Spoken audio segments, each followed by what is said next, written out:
যে কেন বিএনপি ৭২-এর সংবিধানের ফ্রেম থেকে সে বের হইতে চায় না, অথচ এই ফ্রেমটা জিয়াউর রহমানের রাজনীতির সাথে কন্ট্রাডিক্ট করে।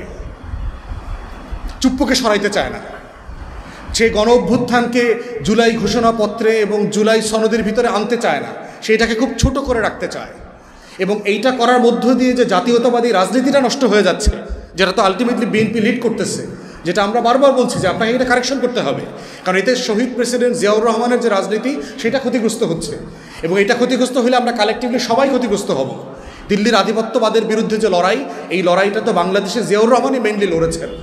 অতএব তার দলও তার রাজনীতিটাকে অউন করতে চায় না, সে ঘুরায় ফিরায় খালি তার কেবলা বদলায় চুপ্পুর বাড়ি চলে যেতে চায়, খালি ৭২-এর বইতে চলে যেতে চায়, তারে ১০৬-এর যে মানে এনভেলপ এই খামের ভিতর তাকে ঢুকাই দিচ্ছে। অতএব এই রাজনীতিটা হচ্ছে ন্যারেটিভের পলিটিক্সে সে বারবার হেরে যাচ্ছে। এবং এগুলোর মধ্য দিয়েই হচ্ছে বারবার এই আওয়ামী সোকল্ড আওয়ামী বাম এই দিল্লির আধিপত্যবাদী যে ন্যারেটিভ এইটা স্পেস করে নেয়। এখন এইটা বলার মানে কি আমরা বলছি যে বাংলাদেশের সেকুলার লিবারাল ফোর্স থাকবে না? অবশ্যই থাকবে, নিশ্চিত থাকতে হবে যে আমার রাজনীতির সাথে একমত না, অবশ্যই সমস্যা নাই। কিন্তু আমার দিল্লির আধিপত্যবাদের যে ন্যারেটিভ, এই ন্যারেটিভটা ভেঙে নতুন বাংলাদেশপন্থী ন্যারেটিভ, আমার মাটির সাথে আমার ৮০০ বছরের লড়াইকে কানেক্ট করতে হবে। আমি ৭১ সালে ঠুস করে পইরা আমরা রাষ্ট্র হই নাই, আমার শত শত বছরের লড়াই আছে। ইখতিয়ার উদ্দিন মোহাম্মদ বিন বখতিয়ার খেলজি থেকে শুরু করে আমার শত শত বছরের লড়াই আছে, এবং দিল্লিকে পরাজিত করার লড়াই আছে আমার।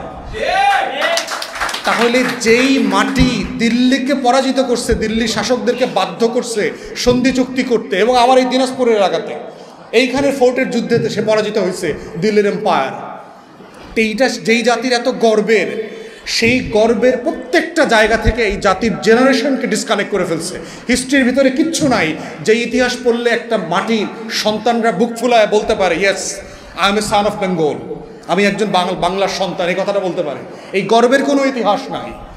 ইভেন ৭১-এর ইতিহাসের ফ্রেমিংটা দেখেন, আমাদের ৭১-এর গল্পগুলো যখন আওয়ামী লীগের লোকজন বলে দেখবেন খালি কান্দে, ৭১ সালে আমার ৩০ লক্ষ লোক মারা গেছে, ২ লক্ষ পাওয়া নির্যাতিত হয়েছে, ৭১ সালে আমার এইটা হচ্ছে সম্পদ।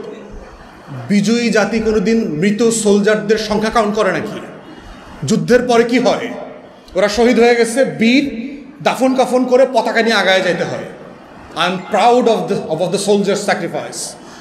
বিজয়ী জাতি কোনোদিন বিজয় নিয়ে কান্নাকাটি করে, এইটা আওয়ামী লীগ ছাড়া আর কোনো জায়গায় আমরা দেখি নাই।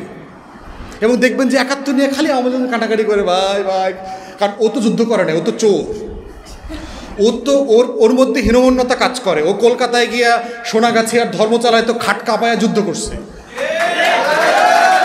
আওয়ামী লীগ তো অস্ত্র ধরে যুদ্ধ করে নাই। আপনারা এম এ মোহাইমেন আওয়ামী লীগের এমএলএ ছিল ৭০-এর নির্বাচনে, তার লেখা বই পড়বেন, ঢাকা, আগরতলা, মুজিবনগর, ক্যাটাগরিকলি বলছে জহির রায়হানের মারল কেন? বেচারা সাংবাদিক ছিল, যুদ্ধটাকে সারা দুনিয়াতে পরিচিত করাইছে। কারণ হলো এই আওয়ামী যে সোনাগাছির মুক্তিযোদ্ধাদের জীবন তিনি তুলে ধরছেন তার ডকুমেন্টারিতে। উনি বলছিলেন ফাঁস করে দিব এটা, যদি আমার ভাইরে আমি খুঁজে না পাই, শহীদুল্লাহ কায়সারে যদি খুঁজে না পাই, তোর সব আকাম কুকাম সব ফাঁস করে দেব। এবং ৩০ তারিখ প্রেস ক্লাবে সংবাদ সম্মেলন করে তার এই ডকুমেন্টারি ফাঁস করার কথা ছিল, এবং সেই দিন সকালেই তাকে গুম করা হয়েছে। এটা হচ্ছে রিয়েলিটি। তা আমরা বারবার যেটা বলার চেষ্টা করতেছি যে আমার মুক্তির লড়াইয়ের এই বারবার জায়গাগুলো বোঝা। এখন আমরা বলছি যখন যে রাজনীতিতে বয়ান, এই জায়গাটা কেন জরুরি, প্রশ্ন করতে পারাটা কেন জরুরি? বয়ান বলতে আমরা আসলে বুঝাইটা কি? যারা কোরআন পড়েন তারা জানেন, সূরা রহমানে আল্লাহ তাআলা বয়ানের কথা বলছেন না? এখানে মাদ্রাসা ছাত্ররা হয়তো আছেন। বয়ান জিনিসটা আসলে কি? আমরা তো এই শব্দটা প্রচুর বলি এখন। বয়ান বলতে আসলে আমরা কি বুঝাই? বয়ান বলতে বুঝাই আসলে একটা গল্প।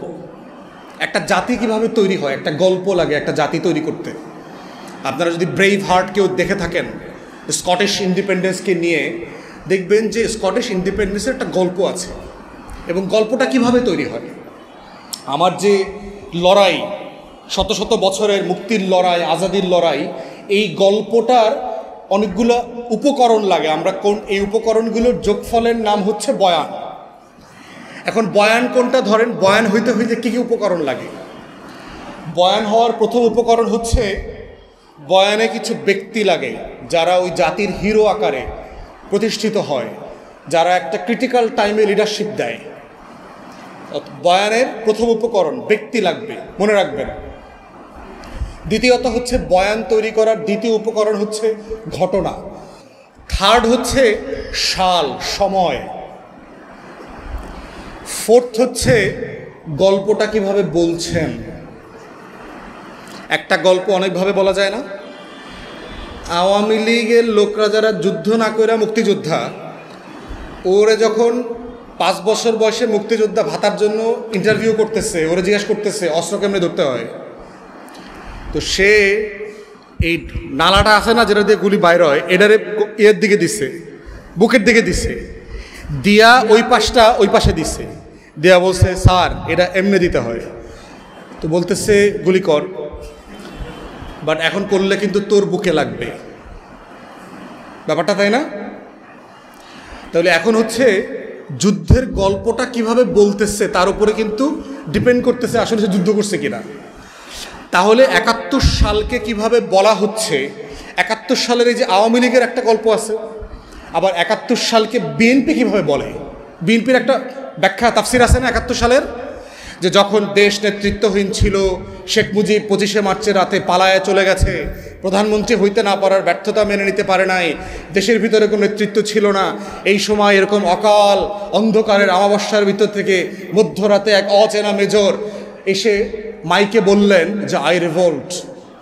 বিএনপির একটা বয়ান আছে না, সারা পৃথিবী তাকায় ছিল যে বাংলাদেশ এখন কি হবে। এই ক্র্যাকডাউনের ভিতরে এসে যে প্রতিবাদ করলেন সেই লোকটার নাম হচ্ছে আমি মেজর জিয়া বলছি, যুদ্ধ হবে। প্রথমবার নিজের নামে ঘোষণা দিয়েছে, তার পরের বার শেখ মুজিবের নামে ঘোষণা দিয়েছে এবং সে যুদ্ধ ডিক্লেয়ার করল।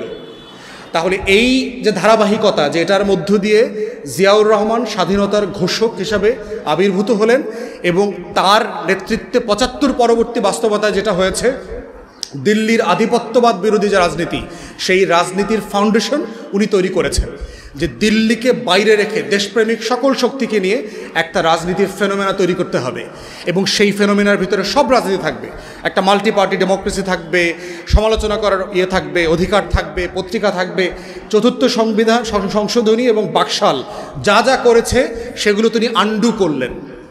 তো এই মুক্তিযুদ্ধের একটা বিএনপির ন্যারেটিভস আছে, আওয়ামী লীগের একটা ন্যারেটিভস আছে এবং প্রত্যেকটা ন্যারেটিভে দেখবেন কিছু ব্যক্তি আছে যার হিরো আছে, তাই না?